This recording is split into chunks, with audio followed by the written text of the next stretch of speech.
Itu ceritalah ada sikit. Dan saya nak sebut tentang kalimah Allah. Hari ni UMNO dia main kalimah Allah ni. Sebelum saya sentuh isu kalimah Allah ni, tuan-tuan sekalian, kita nak pilihan raya dah ni. Nak tunggu bubar tak bubar-bubar pun. Kan? Jadi, kita perlukan keuangan yang banyak, maka dengan ini saya lancarkan derma. Dan lepas tu saya akan sambung. Dari mana petugas? Petugas bangun. Pergi pada setiap orang. Hak duduk dalam gelap tu, bos sekali ngambil duit, nanti kita pulang ambil duit. Masuk dalam, ni. Mana petugas? Tak ada pun. Ada.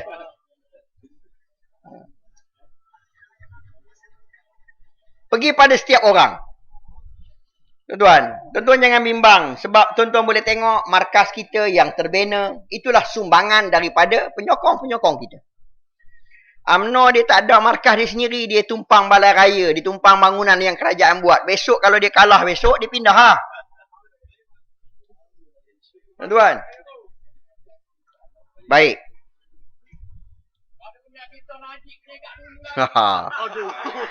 Semangat dia. Baik. Tuan-tuan sekalian. Baik, saya nak sentuh tentang isu kalimah Allah ni. Ramai yang sebenarnya tuan-tuan, kalimah Allah ni bukan PAS yang kena jawab. Baik. Yang ni demonstrasi mempertahankan kalimah Allah di negeri Kedah. Demonstrasi mempertahankan kalimah Allah di Kedah ni ramai. Perkasa yang anjur. Saya nak tunjuk pada tuan-tuan wajah-wajah suci orang-orang yang mempertahankan kalimah Allah ni.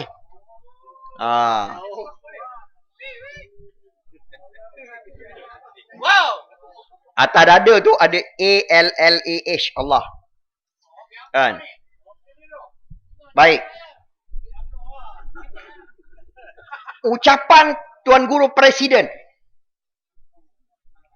Saya bacakan ucapan dia. Supaya kita faham. Sebab utusan mengambil ucapan ni, lalu utusan buat kesimpulan, Presiden PAS izin guna kalimah Allah untuk orang kafir. Datuk Najib pula juga pergi ke Kelantan, 7 dosa besar PAS. Satunya ialah nombor satu. Membenarkan kalimah Allah digunakan oleh orang kafir.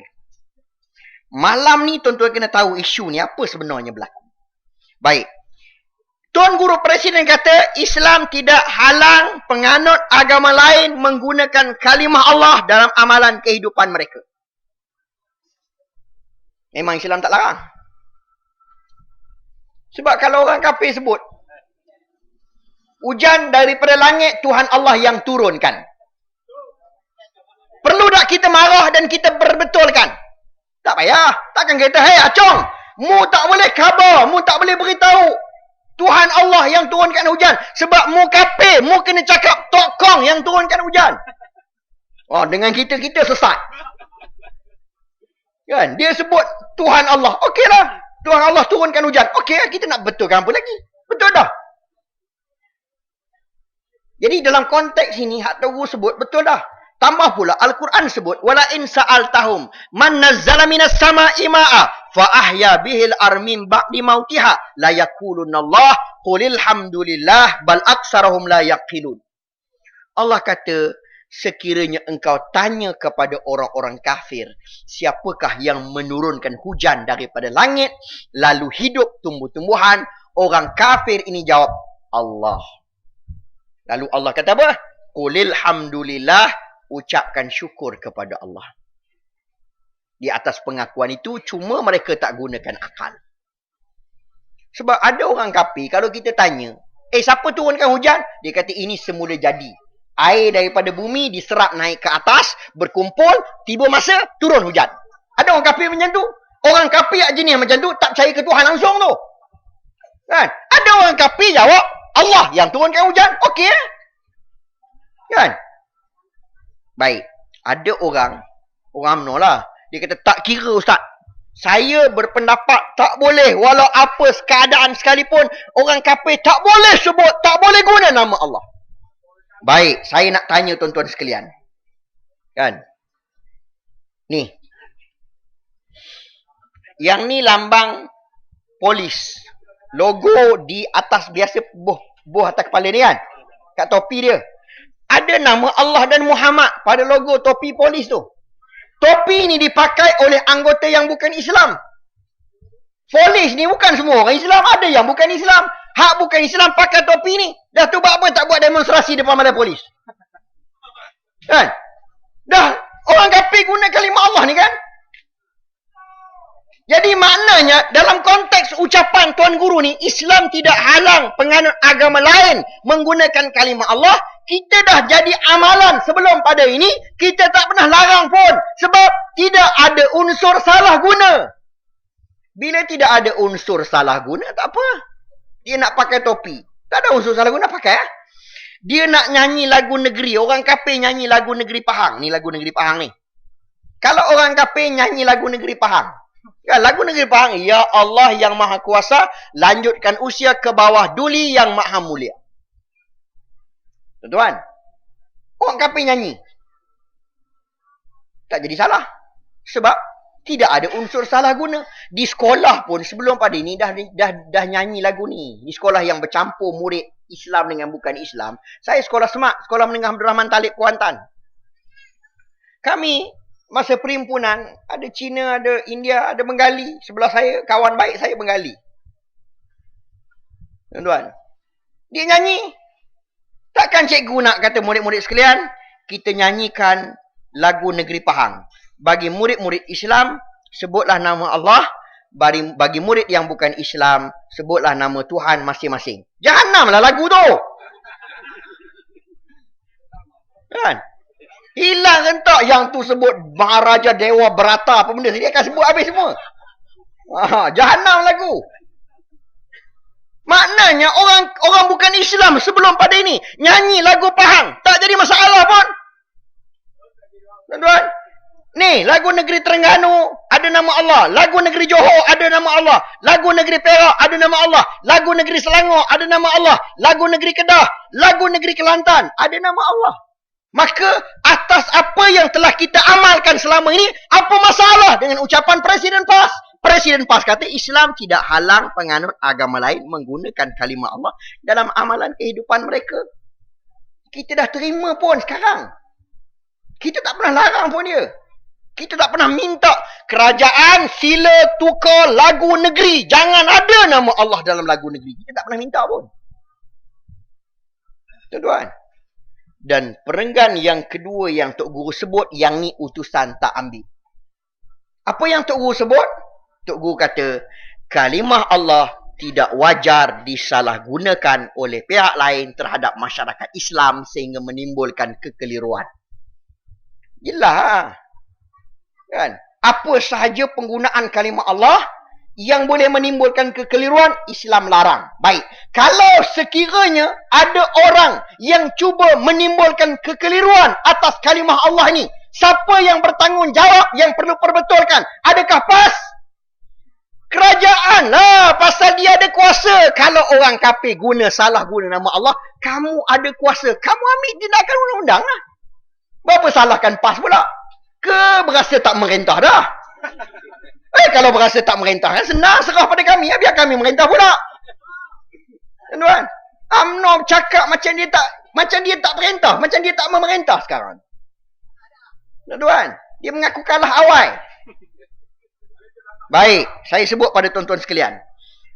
Isu kalimah Allah ni, kalau tuan-tuan nak tahu cerita sebenar, tuan-tuan kena tengok tahun 2009.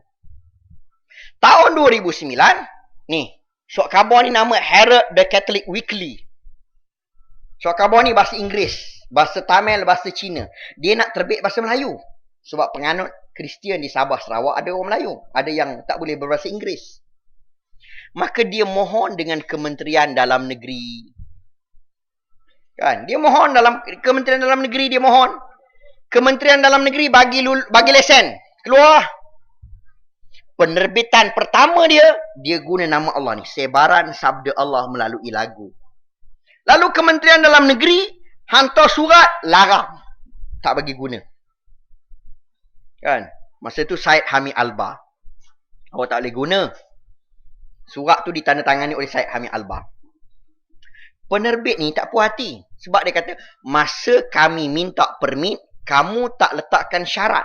Patutnya kamu letaklah syarat tak boleh guna. Kamu tak ada syarat. Maka kami terima untuk penerbitan kami dalam bahasa Melayu ni tidak ada syarat. Tiba-tiba tengah-tengah kami jalan, tengah jalan kami dah keluar majalah kami. Tiba-tiba kamu letakkan syarat baru. Kalau macam tu, kata penerbit ni, kita jumpa di mahkamah. Maka kes ini diangkat di mahkamah. Mahkamah mana? Mahkamah Tinggi Kuala Lumpur. Tuan-tuan, siapa dia? Penerbit Herald The Catholic Weekly, penerbit majalah Kristian, lawan Kementerian Dalam Negeri. Baik. Ni, saya nak sebut malam ni, keputusan mahkamah. Kawan-kawan kita UMNO kena dengar ni, keputusan mahkamah. 31 Disember 2009, ni mahkamah buat keputusan ni. 31 Disember 2009, Mahkamah Tinggi Kuala Lumpur buat keputusan membenarkan akhbar mingguan Herald The Catholic Weekly menggunakan perkataan Allah dalam penerbitannya. Mahkamah benarkan. Macam mana soalan saya yang saya nak tanya kepada kawan-kawan kita UMNO, tolong tanya pada pemimpin kamu. Macam mana negara yang hari ini kita dah isytihar ke seluruh dunia, ini negara Islam contoh, bagaimana dalam sebuah negara yang kita dakwa sebagai negara Islam, tiba-tiba bertembung dalam persoalan penggunaan kalimah Allah, tiba-tiba mahkamah izinkan orang Kristian guna kalimah Allah dalam penerbitan ni. Yang tu kena tanya pemimpin UMNO. Sebab apa mahkamah izinkan dalam sebuah negara Islam ni, yang kita dakwa, UMNO dakwa negara Islam ni, kan? Dalam sebuah negara yang kamu dakwa sebagai negara Islam ni, kenapa mahkamah memutuskan orang Kristian boleh guna kalimah Allah dalam penerbitan ni? Yang ni pemimpin UMNO kena jawab. Hari ni dia lepas suruh PAS jawab. Kan? Tanya bab kalimah Allah, tanya PAS. Kamu yang kena jawab.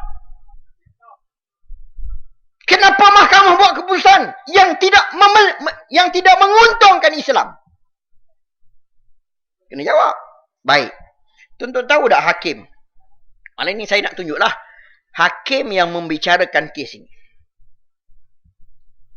Hakimnya bernama Datuk Lau Bilan. Soalan yang kedua yang pemimpin UMNO kena jawab. Soalan kedua. Tadi soalan pertama. Soalan pertama pasal apa keputusan mahkamah membenarkan orang Kristian guna kalimah Allah. Soalan pertama. Soalan kedua, kenapa dalam sebuah negara Islam, isu yang sangat penting ini dibicarakan oleh hakim yang bukan Islam? Yang inilah pemimpin UMNO kena jawab. Jawab. Tuan-tuan, orang bukan Islam hari ini dia tuntut nak guna kalimah Allah sebab keputusan mahkamah tahun 2009. Daripada tahun 2009, Peguam Negara mohon tangguh. Lepas menang, mereka menang di mahkamah, Peguam Negara stop, tangguh.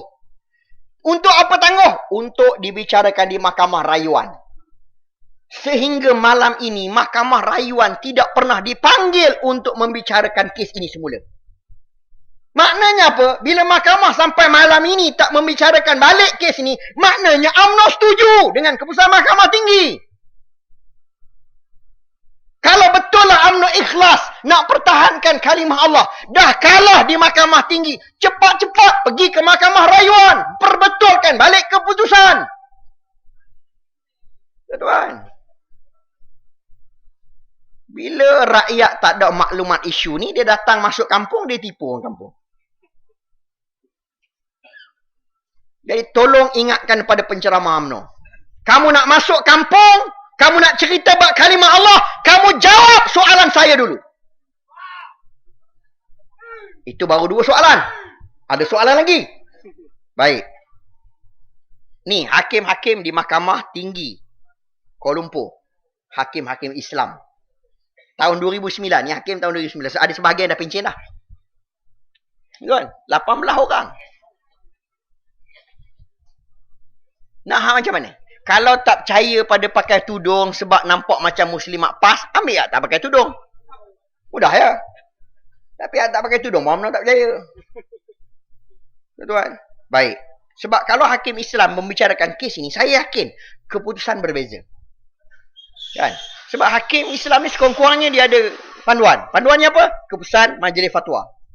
Kan? Tapi bila hakim bukan Islam, memang dia bagi guna. Kan? Ini dia. Baik. Ini ucapan Hishamuddin. Tahun 2010. Masa isu ni belum panas. Apa kata Hishamuddin? Menteri sebelum saya tidak sepatutnya mengharamkan perkataan Allah daripada digunakan oleh gereja Katolik. Ucapan ini di sidang kemuncak pemimpin pelajar keempat Kuala Lumpur 1 Ogos 2010. Masa isu ni tak panas, Hishamuddin menyokong keputusan mahkamah. Dia kata menteri sebelum saya, siapa dia? Saya Hamid Albar. Dia salahkan saya Hamid Albar. Menteri sebelum saya tak sepatutnya mengharamkan perkataan Allah daripada digunakan oleh gereja Katolik. Tuan. Nazri Aziz kata apa? Putrajaya setuju perkataan Allah digunakan di Sabah dan Sarawak. Putrajaya ni siapa? Kabinet lah. Pasal apa tahun 2010 kita tak bising pun? Pemimpin UMNO masa tu tak bising pun. Pemimpin dia membenarkan penggunaan kalimah Allah. Dia tak bising pun. Dan ada kesan. Tuan-tuan boleh tengok ni. Ni Putrajaya setuju perkataan Allah digunakan di Sabah dan Sarawak. Saya tunjuk gambar ni. Nampak ni? Gambar? Tahu apa benda ke? Gereja lah, bukan surau. Tu papan tanda tu. Saya nak besarkan papan tanda. Kan? Saya besarkan papan tanda. Apa yang tertulis pada papan tanda? Gereja Katolik Santa Maria Bonda Allah di mana? Kilometer 59 Jalan Bintulu Miri. Di negeri Sarawak. Sarawak ni di AP perintah ke? Ha? Sarawak siapa perintah? Taib Mahmud. Taib Mahmud siapa? Rakan. Parti komponen Barisan Nasional. Kita nak tanya soalan yang ketiga. Bagaimana negeri yang dipimpin oleh Barisan Nasional? Papan tanda gereja ada nama Allah. Tolong jawab. Ini baru di Sarawak. Kita pergi ke negeri lain pula. Sabah. Di Tawau, Sabah. Jalan Apas. Taman Indah, Jalan Apas, Tawau, Sabah. Tuan-tuan, saya besarkan papan tanda tu. Gereja Kristus Domba Allah. Siapa Ketua Menteri Sabah? Tuan-tuan? Musa Aman. Musa Aman parti mana? UMNO. Ketua Menteri daripada parti UMNO. Negeri dia ada guna nama Allah pada papan tanda gereja. Tuan-tuan. Ini betul-betul bukan cubaan. Saya ceramah merata, saya bawa video ni, saya bawa klip ni, saya tunjuk tuan-tuan, polis rakam. Kalau aku bawa gambar palsu, gambar bohong, masuk lokap aku malam ni. Tuan-tuan. Di Sabah dan Sarawak, dia duduk sibuk pertahan nama Allah di Semenanjung. Jadi kalau juru kempen dia mari jumpa ke rumah kita, cerita bab kalimah Allah, tuan-tuan kata, kenapa Sabah dan Sarawak guna kat papan tanda? UMNO tak larang pun. Tuan-tuan. Ni, UMNO dia pertahan. Allah je. Nama Allah yang mulia. Allah ni satu daripada 99 nama. Tuan-tuan. Kita kena pertahan semua. Tapi UMNO dia pertahan satu je, Allah je. Yang lain dia tak pertahan pun. Apa buktinya? Buktinya mudah je. Besok tuan-tuan pergi Kuantan. Tuan-tuan pergi isi borang nak tubuh syarikat. Di Pejabat Pendaftaran Syarikat, ROC. Tuan-tuan namakan syarikat tuan-tuan Ar-Rahman Enterprise. Ataupun Ar-Rahman Trading. Ataupun Ar-Rahman Sdn Bhd. Lulus. Nama syarikat tu lulus. Walaupun nama Allah tu. Padahal tak boleh nama Allah. Tuan-tuan nak letak nama Ar-Rahman. Pada anak pun hukum dia haram. Tak boleh. Kena letak Abdul Rahman. Kan? Hari ni ada tak nama syarikat? Ada nama Allah? Ada tak? Ada tak? Ada Al-Jabbar. Kan? Saya bukan nak salahkan syarikat ni tak. Syarikat ni, dia pergi minta mohon nama tu. Kerajaan lulus. Kalau kerajaan tak lulus, saya yakin dia akan cari nama lain. Bukan salah dia pun.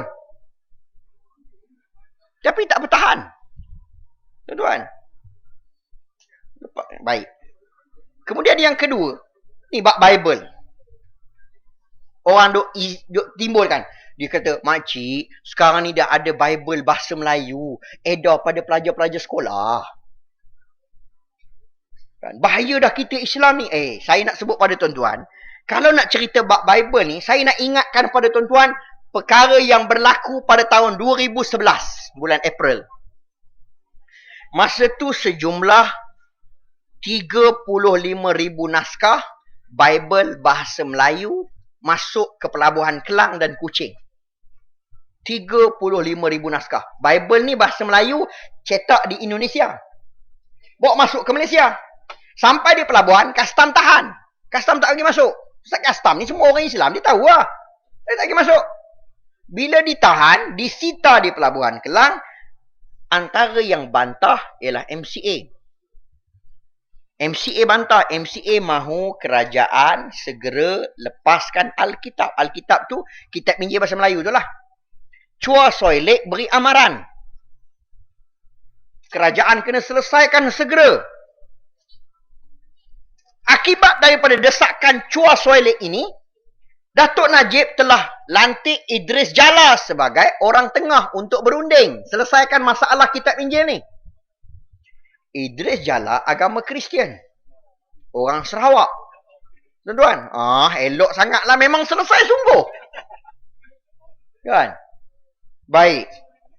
Lepas berunding, bincang, apa keputusan yang dicapai dalam perundingan tersebut? Saya baca, ini kenyataan akhbar Idris Jala. Kerajaan mengesahkan bahawa penyelesaian 10 perkara telah berjaya membuka jalan bagi pelepasan 35,000 naskah kitab Injil bersih bahasa Malaysia yang disita di pelabuhan Kelang dan Kuching. Lepas masuk, lepas berunding, Idris Jala berunding, kitab Injil yang disita itu dilepaskan masuk. Satu. Yang kedua, antara yang dicapai dalam perundingan tersebut, kerajaan akan bayar ganti rugi di atas tahan kitab Injil tu. Yang ketiga, selepas daripada ini, tak payah susah-susah cetak kitab Injil Melayu ni di Indonesia. Penerbit ataupun persatuan gereja boleh cetak kitab Injil bahasa Melayu dalam Malaysia. Ini keputusan yang dicapai dalam perundingan tersebut. Mereka pergi nak berunding dapatkan satu perkara. Apa yang mereka nak? Mereka nak supaya kitab Injil ni dilepaskan masuk. Dia dapat 3. Pergi berunding nak satu. Lepas kitab Injil dapat 3. Yang kedua dapat ganti rugi, duit dapat pula. Yang ketiga boleh cetak dalam Malaysia bahasa Melayu lepas pada ni. Betul lah kalau tanya pada saya, kalau betul lah laporan utusan Malaysia. Utusan Malaysia dilaporkan pengedaran kitab Injil bahasa Melayu kepada pelajar di Pulau Pinang. Kalaulah berita itu betul, tuan-tuan kena tanya, dari mana kitab Injil ini datang? Bila kita tanya daripada mana kitab Injil ini datang, inilah jawapan dia. 35,000 naskah kitab Injil dilepaskan oleh kerajaan UMNO Barisan Nasional dalam Malaysia tahun 2011. Tuan-tuan. Ada UMNO tak malam ni? Jangan ada UMNO dekat belakang ni. Berani betul UMNO dekat belakang. Tuan-tuan. Ni dia. Baik. Apa kata Datuk Najib? Perdana Menteri Datuk Seri Najib Tun Razak berkata, isu 35,000 naskah kitab Injil bahasa Malaysia yang disita di Pelabuhan Kelang dan Kuching sebenarnya telah diselesaikan secara baik dan tak perlu dibangkitkan. Saya minta Datuk Seri Idris Jala, Menteri Jabatan Perdana Menteri, supaya berunding dan setiap perkara mendapat restu saya. Setiap perkara mendapat restu saya, kata Perdana Menteri. Maknanya, lepas kitab Injil masuk ke dalam Malaysia, restu Datuk Najib. Bayar pampasan kepada penahanan kitab Injil ini, restu Datuk Najib. Izin kitab Injil cetak dalam Malaysia dalam bahasa Melayu, restu Datuk Najib. Tuan, tiba-tiba Anwar Ibrahim yang bersalah. Inilah kerja pemimpin UMNO ni. Tuan, itu isu tentang kalimah Allah. Jadi isu kalimah Allah ni 3 perkara yang tuan-tuan kena tanya. Termasuklah kawan-kawan kita UMNO, dia kena tanya pemimpin dia. Soalan yang pertama, kenapa keputusan mahkamah membenarkan orang Kristian gunakan nama Allah dalam majalah dan dalam kitab Injil dia? 1. Mahkamah yang benarkan. Yang kedua, kenapa hakim yang bukan Islam yang membicarakan kes yang melibatkan kalimah Allah? Yang ketiga, kenapa gereja Sabah dan Sarawak, negeri di bawah pemerintahan Barisan Nasional, menggunakan kalimah Allah dalam papan tanda dia? 3 benda ni tuan-tuan kena tanya pemimpin UMNO. Biar dia terkencing, terberak depan tu. 3 perkara ni. Jadi esok kita dah ada modal untuk bersembang di kedai kopi. Boleh dah kan? Belum pada ni dia tak keluar. Ada tempat saya dimaklumkan, bukan Sungai Nerek lah. Dia tak pergi minum teh seminggu lah. Isteri tanya, bang, selalu tiap-tiap pagi tengok pergi mengeteh. Ni tak nampak pun ni. Seminggu dah duduk berkurung dalam rumah. Suami dia kata, aku malah nak jawab. Orang tanya kalimah Allah, aku tak boleh jawab. Aku pun penumbuk lah. Malam ni tuan-tuan tak payah dah. Besok pagi pergi mengeteh balik. Kan? Bawa 3 soalan ni. Nak pergi mengeteh tu, bawa 3 soalan ni. Ingat tak soalan ni? Soalan pertama, kenapa keputusan mahkamah membenarkan majalah Kristian menggunakan nama Allah dalam majalah? Yang kedua, kenapa hakim yang bukan Islam yang memutuskan kes ini dan hakim tu kata orang Kristian boleh guna? Yang ketiga, kenapa gereja di Sabah dan Sarawak, negeri yang dipimpin oleh UMNO Barisan Nasional, menggunakan nama Allah pada papan tanda gereja? Tuan-tuan, selesai bab kalimah Allah. Saya bagi modal untuk tuan-tuan cakap ni.